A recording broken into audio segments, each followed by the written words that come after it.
단톡방 스터디 뉴스 톡입니다. 톡입니다. 네, 오늘도 굿모닝 SNS 기상 퀴즈를 하는 단톡방 친구들과 함께 진행해 보도록 하겠습니다. 함께 해주실 뇌생남 이시안쌤 그리고 조도건 학생과 함께 하겠습니다. 어서 오세요. 반갑습니다. 안녕하세요. 안녕하세요. 네, 오늘도 세 문제 이상 틀렸을 경우에 진행할 벌칙 공개해 볼까요? 네, 제가 이번에도 세 문제 이상 맞추지 못한다면 네네. 그 김승현 아십니까? 알아요. 김승현 친구한테 네. 뺨을 맞도록 하겠습니다. 오, 세상에. 대요? 몇 대인지는 제가 정할 수가 없어서 틀린 개수에 따라? 네, 틀린 개수대로 맞도록 하겠습니다. 학생들의 그 셀프 벌칙 영상은 저희 방송 마지막에 보여드리겠습니다. 그럼 공부 시작해볼까요? 열려라 단톡방. 안녕하세요. 안녕하세요. 아이고, 8시 언제나. 전에 다들 이렇게 대단합니다, 진짜. 부지런한 학생들이에요. 예. 자, 먼저 톡방 퀴즈 규칙부터 말씀드리겠습니다. 문제가 나간 이후 5초 이내에 대답해주면 되고요. 모르겠다 싶으면 MC 찬스 쓰셔도 좋습니다. 시안쌤 힌트 좀 주세요. 네, 힌트 조금 줄게요, 조금. 네. 네. 자, 문제 풀어볼게요. 프랑스의 철학자, 수학자, 물리학자, 생리학자이며 근대 철학의 아버지라고 불립니다. 나는 생각한다. 그러므로 나는 존재한다라는 유명한 말을 남겼는데요. 이 좌표를 발명한 사람이기도 합니다. 이 사람은 누구일까요? 이건 좌표에서 확 오지 않습니까, 이거? 예. 너무 쉽다. 그렇죠. 이게 네. 너무 쉽지 않습니까? 바로 맞추겠습니다. 오, 좋아요. 자, 5초 카운트 주세요. 네, 정답. 정답. 데카르트. 데카르트. 데카르트. 정답입니다. 오, 시작이 좋아요. 그럼요. 좌표 하면은 또 데카르트 지도 바뀌었기 때문에. 그래요? 예. 네. 그러니까 원래 나는 생각한다, 그러면 존재한다는 원래 뜻은 아니에요. 원래는 나는 의심한다, 또는 나는 회의한다. 아, 정말요? 예, 예. 그러니까 이 사람은 연역법의 아버지거든요. 연역법은 대전제가 있잖아요. 모든 사람은 죽어 하는 것에 대전제가 있는데 네. 그 대전제가 될 만하려면 이제 계속 의심해서 뭔가 조금이라도 의심이 있으면 안 되잖아요. 그러니까 의심하고 의심해 보니까 결국 의심할 수 없는 건 생각하는 나 자신밖에 없어. 그러니까 나는 계속 의심하다 보니까 나만 확실한 거야. 그게 이제 나는 의심한다. 그러므로 나는 존재한다거든요. 그러면 두 번째 문제 풀어볼게요. 매체사를 대신해 광고주나 광고 대행사에 광고 방송 시간이나 신문의 지면을 판매해주는 매체사로부터 수수료를 받는 회사입니다. 미디어와 대행자의 합성어인데요. 이것은 무엇일까요? 자, 그럼 힌트를 주시면 잘 합쳐보겠습니다. 자, 그러면 왜 본인 입에서 나와요? 우왕쌤이 또이 합치는 거 되게 잘해요. 네. 실험실. 실험실. 실험실이요? 저 그러면 여기서 재환이 형 찬스를 쓰겠습니다. 아쉬운데 약간. 아닙니다. 맞출 수 있을 것 같은데. 네, 저 그래도 그럼 5초 재환이 형 카운트. 네, 있습니다. 알겠습니다. 네. 5초 카운트 주세요. 자, 미디어 랩이요. 미디어 미디어 랩. 미디어 랩실? 아니요, 미디어 랩이요. 정답입니다. 네. 이 전혀 감이 안 왔나요? 아니, 저번에 너무 자신감 있게 막 얘기해서 다 틀려서 이제 그래요? 좀 제 조심스러워졌습니다. 생각에 좀 오늘 노력하고 싶지 않았는 것 같은데. 아닙니다. 우리가 미디어 랩에서 랩을 이제 실험실 그걸 줬잖아요. 근데 네. 사실은 정확히 보자면 앞에 레프레젠테이션 이렇게 시작을 하잖아요. 저 랩의 합성어예요. 네, 네. 미디어 랩이라서 맞아요. 실제로 우리가 아는 랩 LAP라는 네. 그 랩은 미디어 랩이라는 건 MIT에서 만든 미디어 실험실 연구실이 따로 있어요. 그래서 한글로 보면 아이 랩할 때 아이고 저거는 어이 미디어 랩 저렇게 써야지 맞거든요. 저거는 이제 중간자죠. 광고주와 광고하는 그 중간에 끼워가지고 그걸 대행해서 해주는 건데 실제로는 가령 이제 광고주가 광고에 영향을 미칠 수가 있잖아요. 내가 돈을 주니까 이런 것들을 해달라. 근데 반대로 방송국에서는 또 이쪽으로 영향을 미칠 수 있으니까 중간자에 껴가지고 그런 부분들을 좀 완화시켜주는 역할을 하는 게 저 미디어 랩이고요. 이제 한국 같으면 이제 그 공적인 기관은 한국방송광고공사 네. 이런 것들이 이제 그런 역할을 하는 거죠. 네, 알겠습니다. 알겠습니다. 자, 그러면 다음 문제도 풀어볼게요. 생태계에 안전하고 지속 가능한 방법으로 생산된 건강하고 문화적으로 적합한 식량에 대한 민중들의 권리이며 민중들이 자신의 고유한 식량과 농업 체계를 결정할 수 있는 권리입니다. 이것은 무엇일까요? 자신들의 고유한 식량과 농업 체계를 결정할 수 있는 권리. 그러니까 뭔가 대한민국에는 자신들의 주인이 되는 권리가 있잖아요. 그쵸. 그런 것처럼 저 식량에서도 그 우리가 그 하기 때문에 주인이 되는 권리가 있단 말이죠. 주권. 알겠어요. 네 글자입니다. 5초 카운트 주세요. 네, 정답. 식량 주권. 식량 주권. 정답입니다. 자신감 있게 맞춰도 될 것 같아요. 그럼요. 예. 저 너무 멍청해져서. 아니에요. 네. 이렇게 맞추면 기분이 정말 기분이 좋습니다. 좋나요? 네. 방금 진짜 좋아하는 것 같아요. 네. 방금은 막 오! 뭐 이러면서. 그러니까 식량 안보라는 게 있어요. 그러니까 한마디로 이제 식량이 우리가 생산을 하지 않고 다른 데서 이제 수입을 하게 됐을 때 네. 중국에서 뭐 전량 수입해서 먹는다. 근데 중국과의 사이가 안 좋아져 갑자기 끊어버리면 우리는 갑자기 굶게 되잖아요. 라면만 먹게 되잖아요. 네. 그래서 이 식량 안보라는 건 식량을 충분한 수량과 만족할 만한 퀄리티의 식량을 필요한 장소에서 필요한 때 먹을 수 있는 하나의 그 어떤 권리, 이러한 상태 지속할 수 있는 것들을 말하거든요. 이 식량 안보를 계속 가질 수 있는 권리를 식량 주권이라고 합니다. 그래서 일정 정도 이상의 그 몇 퍼센트 정도, 우리가 지금 먹는 것의 몇 퍼센트는 한국에서 이제 생산한다. 그런 개념이 이제 식량 주권의 기본 개념이 되겠죠. 네, 알겠습니다. 알겠습니다. 자, 그러면 계속해서 네 번째 문제 풀어볼게요.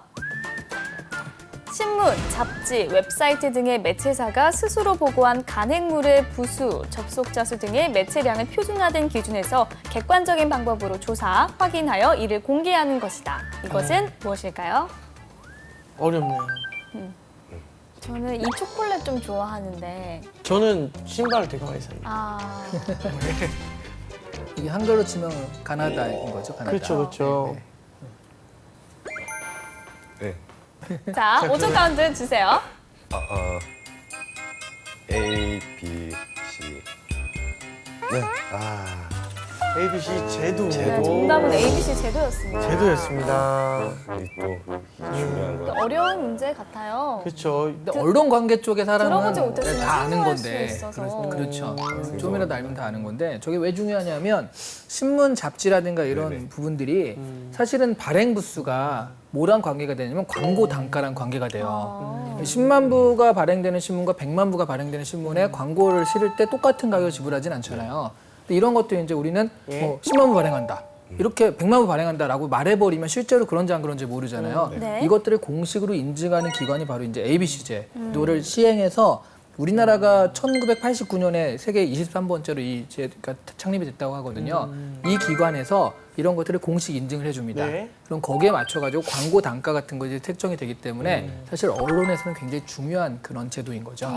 알겠습니다. 네, 마지막 문제 남았는데요. 네. 지금까지 한 문제 틀렸으니까 좀 더 자신감을 가지고 그쵸. 문제를 풀어봐도 좋을 것 같아요. 네, 알겠습니다. 자, 마지막 문제 주세요.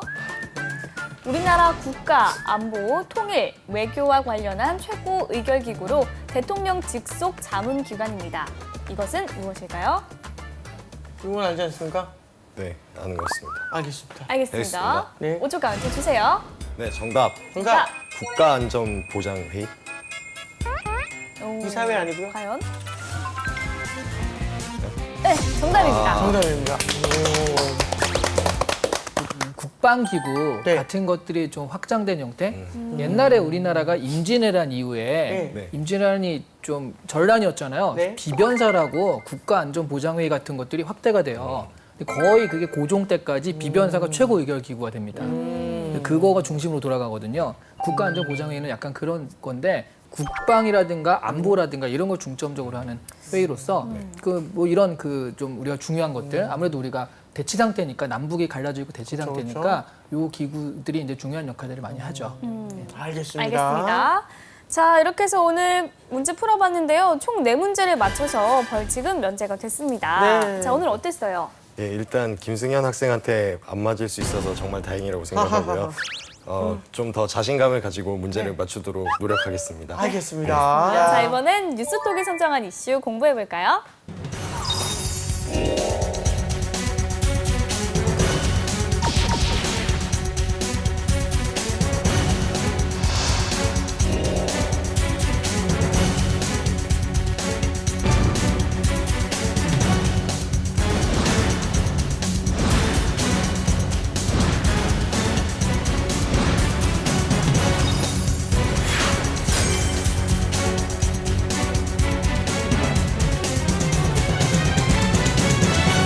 앞서 퀴즈를 통해 고유 환경에 따른 안전하고 적절한 식량과 관련한 권리에 대해서 알아봤는데요.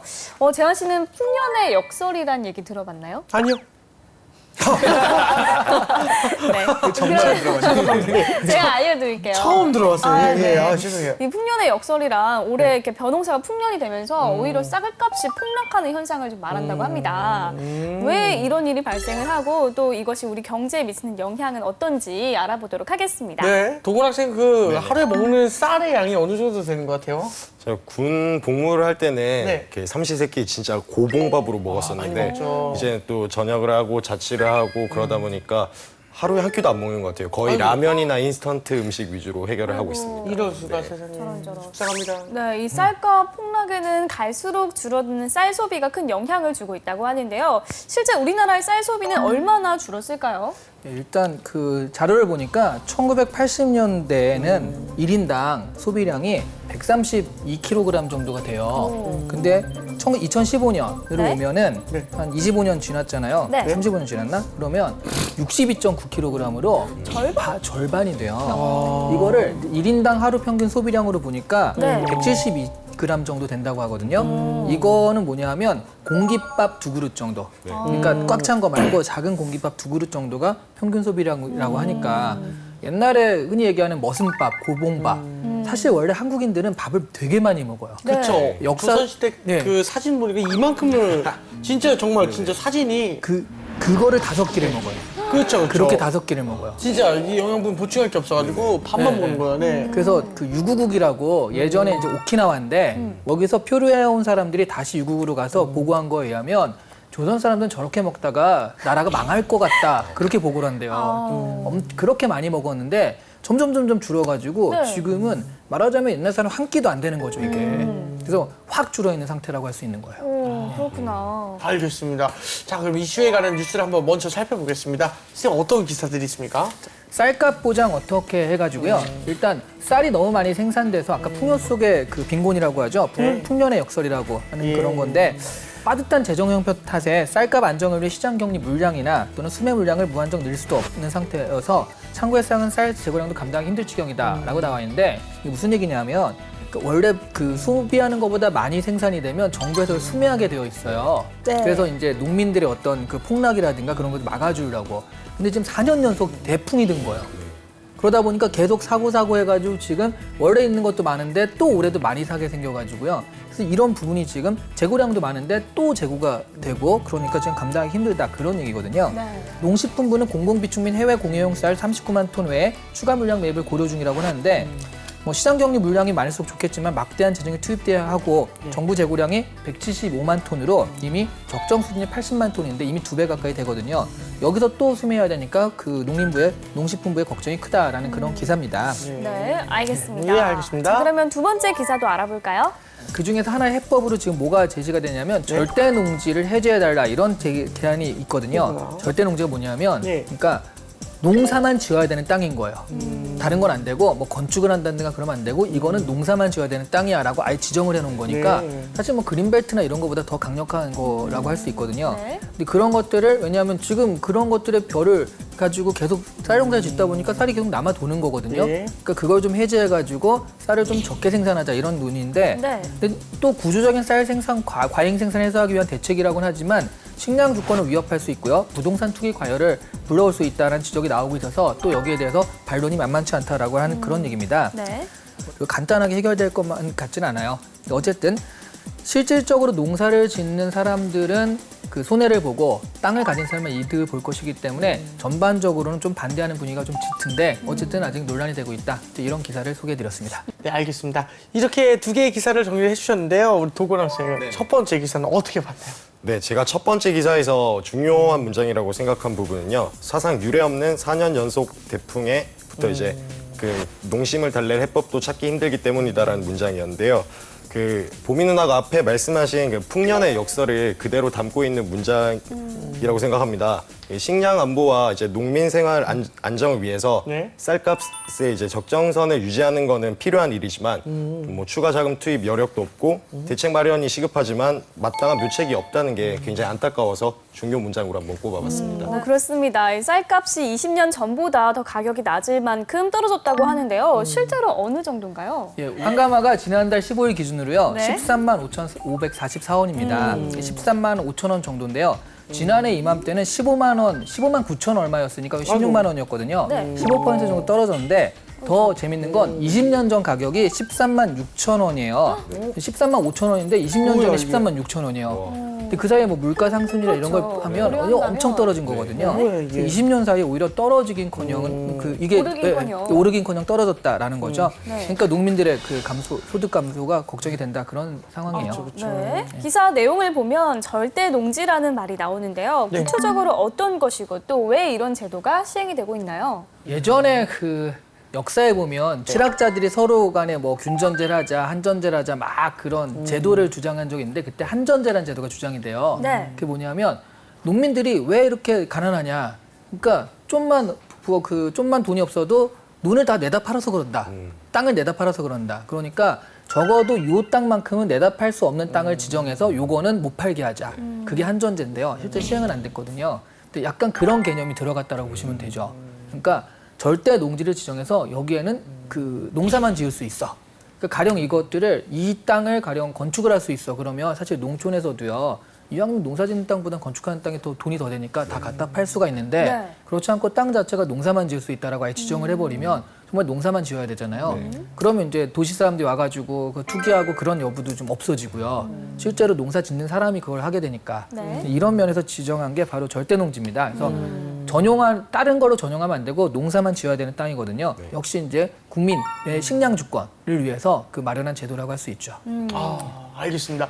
일단은 절대 농지는 쌀 위에 다른 작물을 이제 생산할 수 없다는 건데요. 네. 이걸 이렇게 제대로 지정해 놓으니까 거기서 나온 쌀은 그래도 정부가 좀 매입을 해야 되거나 그러지 않을까요? 그래서 사고 있습니다. 아, 사요? 그래서 거기 있는 거 아, 사기 예. 때문에 그래서 지금 남아도는 거예요. 정말 다행이네요. 네, 이거를 안 다행이네요. 그러면 또. 그렇죠. 이게 네. 남아도니까 쌀은 떨어지고 근데 그 쌀이 또 쌓여 있으면 안 되잖아요. 네. 그래서 지금 쌀은 많은데 더 중요한 건 문제는 국민들이 점점 밥을 안 먹어요. 네, 그렇죠. 네. 대체제가 많으니까요. 네, 최근에는 맞아요. 탄수화물이 문제다. 지방보다 탄수화물이 문제다. 맞아요. 이런 지방의 식으로. 역설. 예, 예. 그래서 탄수화물을 오히려 되게 안 좋은 걸로 하다 보니까 그게 점점 밥을 멀리하게 되거든요. 이러다 보니까 밥 소비량은 점점 줄어들 거고 예. 이러다 보니까 지금 이렇게 남아도는 걸 또 어떻게 할 것이냐 이런 문제가 있기 때문에 뭐 어쨌든 지금은 절대농지의 것들을 다 사주고 있기 때문에 그래서 절대농지를 해제하는 게 낫지 않겠느냐는 논의까지 나오는 거죠. 네. 알겠습니다. 네, 말씀하신 대로 그래서 절대농지를 해제하자라는 말이 나오고 있는데요.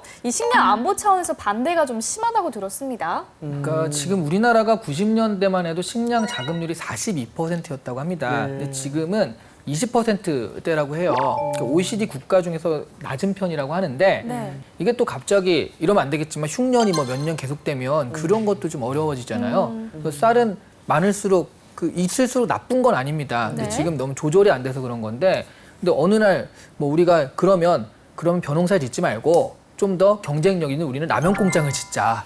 세계적으로 한국 라면이 인기니까. 그래서 벼농사 지역을 다 없애고 라면을 만들어요. 그래서 어차피 그 중국 쌀 사가지고 거기서 싸게 먹으면 돼라고 했는데 중국과의 관계가 안 좋아서 거기서 쌀을 딱 끊어버린다라고 한다면 우리는 정말 라면만 먹고 살아야 되거든요. 네. 그런 것들은 이제 식량 주권이라고 하는데 그런 면에서 우리의 지금 식량 그 쌀 자급률은 그렇게 높은 편은 아니라는 거죠. 그런 면에서 지금 몇 년 이것 때문에 이거 바꾼다라고 하면은 위험 부담이 있으니까 식량 주권 면에서도 지킬 건 지키자 이런 논의가 있다라는 거예요. 네. 알겠습니다. 논농사를 그 먹는 쌀의 생산으로만 봐서는 안 된다는 얘기도 나는데 이 논이 가진 기능이 좀 적지 않는 것 같은데 그렇죠? 네, 저도 이제 이거 조사하면서 봤는데요. 벼 부산물인 볏짚이나 왕겨나 미강 같은 것들이 생각보다 활용 가치가 크다고 합니다. 아, 그래요? 볏짚에서 나온 셀룰로스를 활용하고요. 네. 왕겨에서 나온 실리카 이런 걸 활용해서 어떤 제품을 상용화하는 그런 시도가 있다고 하고요. 미강에는 다이어트, 당뇨병 예방 등 독특한 영양가가 함유되어 있어서 이런 것들을 가지고 지금 활용하는 연구가 되고 있다는 거고요. 좋네요. 그러니까 논이라는 게 결국 밭이랑 다른 건 물이라든가 그런 걸 활용해가지고 하는 거거든요. 네. 그러다 보니까 논농사가 잘 되어 있으면 치수가 잘 되어 있는 거예요. 그러다 보니까 뭐 홍수 예방이나 지하수 보충 이런 것들이 굉장히 좋고요. 그다음에 토양도 괜찮아지고 또 맑은 물, 맑은 공기의 정화 등을 위해서도 필요한 기능을 한다라고 해요. 그래서 우리나라가 가뜩이나 여름에 강수량이 많은 호수가 많은데 네. 이런 논이나 이런 것들이 좀 기능을 해주고 있기 때문에 그런 어떤 기능 때문에 포기할 수 없다라는 얘기도 있습니다. 그렇군요. 알겠습니다. 자, 이번엔 취준생의 뇌를 섹시하게 만들어 볼 시간입니다. 이름하여 이시안의 족보를 열어라!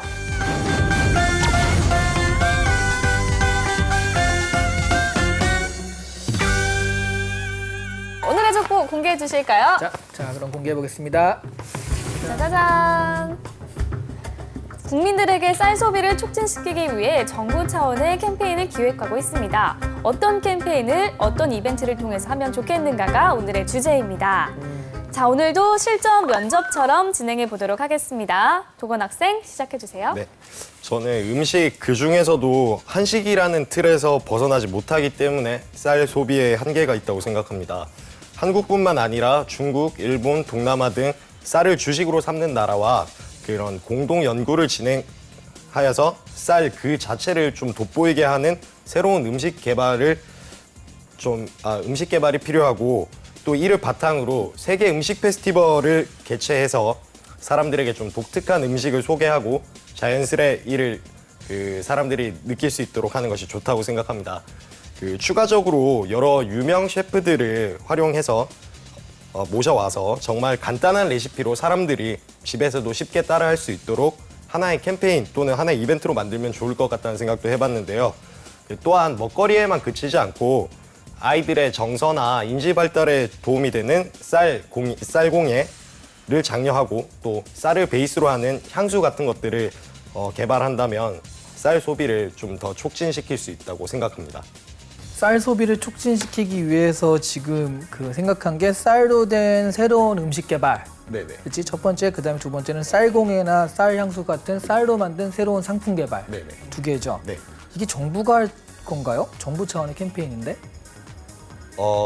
정부 차원, 그러니까 정부가 하기는 방금 지적해 주신 것처럼 좀 한계가 있을 수 있지만 민간 기업에 하면 민관 합동으로도 뭔가 충분히 한번 시도해 볼 수 있는 캠페인이라고 생각합니다. 그러니까 이게 캠페인이라는 말에는 무브먼트, 네네. 어떤 운동 이런 것들을 함유하고 네네. 있는데 그런 것 치고는 너무 그냥 가령 이제 네네. 한류, 음식, 네네. K푸드를 전파하기 위해서 뭐를 해야 되냐라고 했을 때 그럼 정부가 외국의 레스토랑을 만들다 이런 개념이랑 좀 비슷한 거거든요. 네. 구체적으로 이렇게 하는 거니까. 근데 그런 것 치고는 별로 이렇게 잘 되질 않잖아요. 그렇게 구체적으로 들어갔을 때는. 네네. 그러면 좀 더 정부 차원에서는 큰 무브먼트라는 네네. 그 분위기나 흐름 같은 걸 만들어주는 게 좋은 거 아닐까요? 굉장히 좋은 말씀을 해주셔서 저도 그러니까 하나의 좀 큰 개념으로 캠페인을 좀 이렇게 더 받아들였어야 되는데 저는 정말 이제 한식이라는 그 쌀은 한국 사람만 먹는다는 어떻게 보면 그런 사고 방식에서 벗어나서 좀 더 세계적으로 이제 쌀을 주식으로 하는 나라들과 좀 공동 연구를 개발하면 해서 또 새로운 음식을 개발하고 또 그걸 사람들에게 제공을 하면 좀 더 쌀 소비가 촉진되지 않을까 해서 이렇게 말씀을 드린 건데 어느 정도의 그래도 파장은 일으킬 수 있다고 생각을 해봤습니다. 근데 제가 이제 듣기로는 네네. 지금 그 답변은 F&B 회사가 네네. 우리 제품, 쌀에 대한 제품을 어떻게 소비시킬 것인가에서 네네. 거기에 마케팅에서 나올 만한 얘기 같은 거죠. 정부 차원의 큰 네네. 무브먼트가 아니라 네네. 굳이 캠페인이란 말을 썼을 때는 네네. 캠페인이 무시되고 이벤트라는 말에 좀 집중이 된 듯한 그런 느낌이어서 얘기를 하는 거예요. 네, 어떤 말씀이신지 알겠습니다. 여기까지 해도 될 것 예, 같습니다. 알겠습니다, 선생님. 그럼 일단 이런 유행 문제는 이제 어떤 기업에서 좀 출제를 하고 또 질문하는 의도는 무엇입니까? 이거는 뭐 민간 기업보다는 이제 정부 차원의 얘기를 자꾸 물었으니까요. 뭐 공무원 면접이라든가 아니면 네. 공기업 이런 거에 관계된 농촌에 관계되는 공기업이나 그런 데서 나올 만한 문제가 될 수 있겠죠. 네, 자 그러면 실전이라면 어떻게 답을 해보는 게 좋을까요? 근데 제가 지금 얘기한 게 이제 이벤트 차원 말고 네네. 좀 더 큰 무브먼트 차원에서 접근하자고 했잖아요. 네. 그러니까 가령 근데 너무 이런 무브먼트를 그러니까 항상 이런 거예요. 새롭고 창조적이고 뭔가 세상에 없는 걸 해야겠다. 이렇게 생각할 필요가 없다라는 거죠.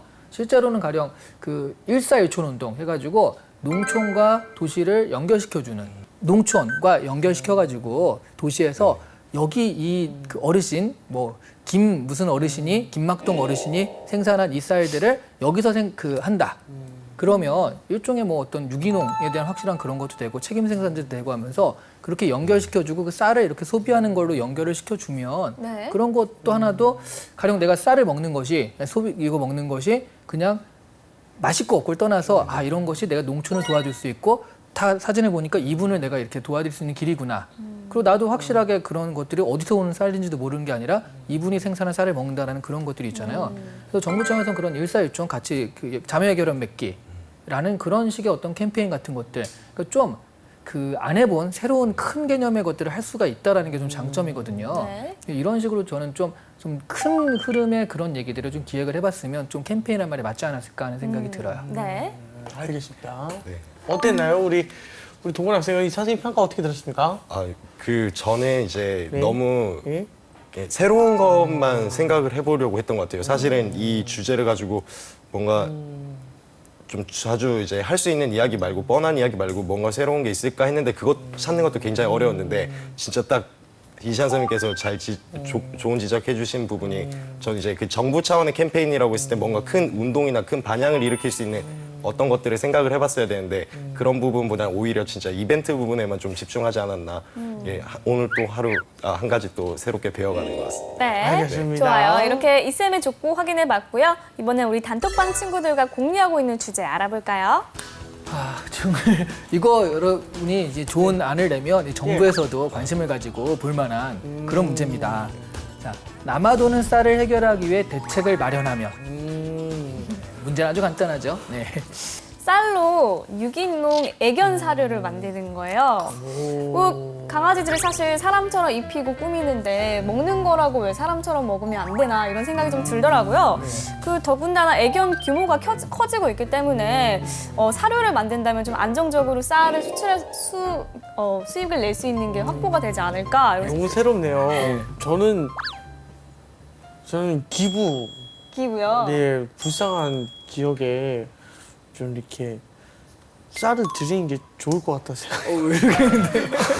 나쁜 짓을 하는 너무 듯이. 좋네요. 오늘 아이디어가 그 애견 사료 얘기는 생각도 못했는데 네 패배한 거.